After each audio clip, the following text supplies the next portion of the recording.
তাহলে আমি একাই যাই? এরপর তো আবার কলেজে ক্লাস শুরু হয়ে যাবে। হুম হুম, বললাম না তোকে একা আমি কিছুতেই যেতে দেব না। এর মধ্যে তোর বাবাকে বলবো সময় করে তোকে দিয়ে আসতে, আমি পরে গিয়ে নিয়ে আসবো। তুমি না মা একেবারে সেকেলেই রয়ে গেলে।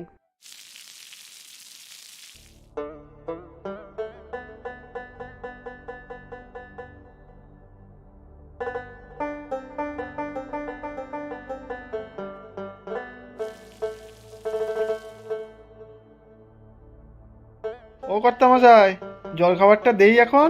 সকাল গড়িয়ে দুপুর হতে চললো।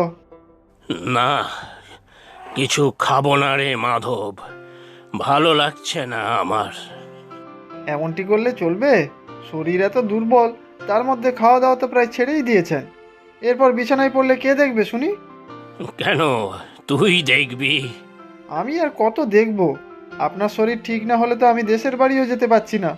কতদিন ছেলেপুলের মুখ দেখি না। গেলে যা না, আমি কি আটকাচ্ছি নাকি?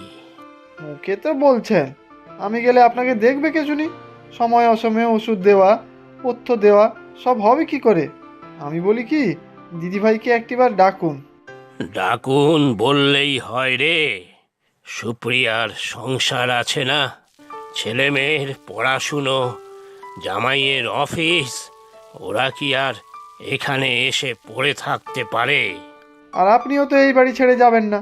কি যে আছে এই ভূতের বাড়িতে কে জানে। এই বাড়িতে স্মৃতি আছে, প্রতিটি কোণায়, আনাচে কানাচে